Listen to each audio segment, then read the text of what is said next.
I just finished Nothing But Blackened Teeth by Cassandra Khaw. This was a very short 124-page read, super simple, and I want to talk about it.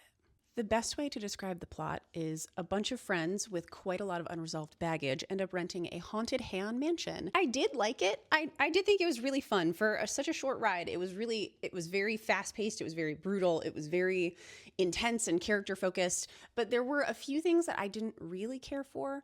I liked it. It's a solid 3-star read for me.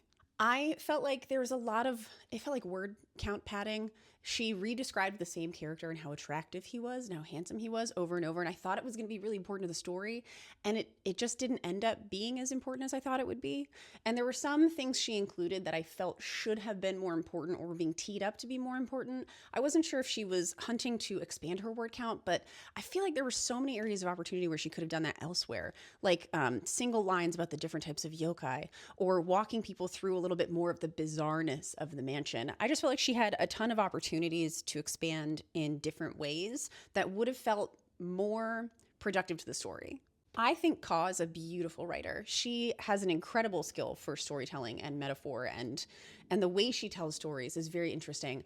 I did feel like she repeated a lot of the same motifs and metaphors, and I felt like in a story this short, you really have to be careful with how you do that, because otherwise it can detract from the weight of that metaphor or from that motif, which I felt like it did. When it came up a second time, not enough time had passed between the first time I read it that it really fell a little more flat than I think she intended it to.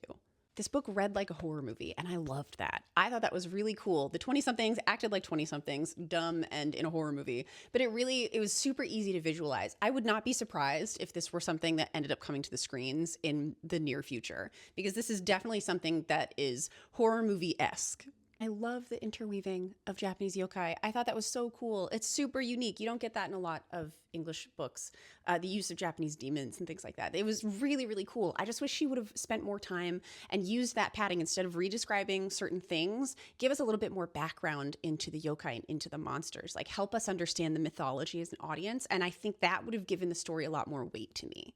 I could see her turning this into like a series of stories about this house and possibly expanding onto it. I think that would be really cool to see. I hope she does something else with this, because the setting was really neat. I would have liked more, and I would have read a collection of short stories or short-ish stories this length.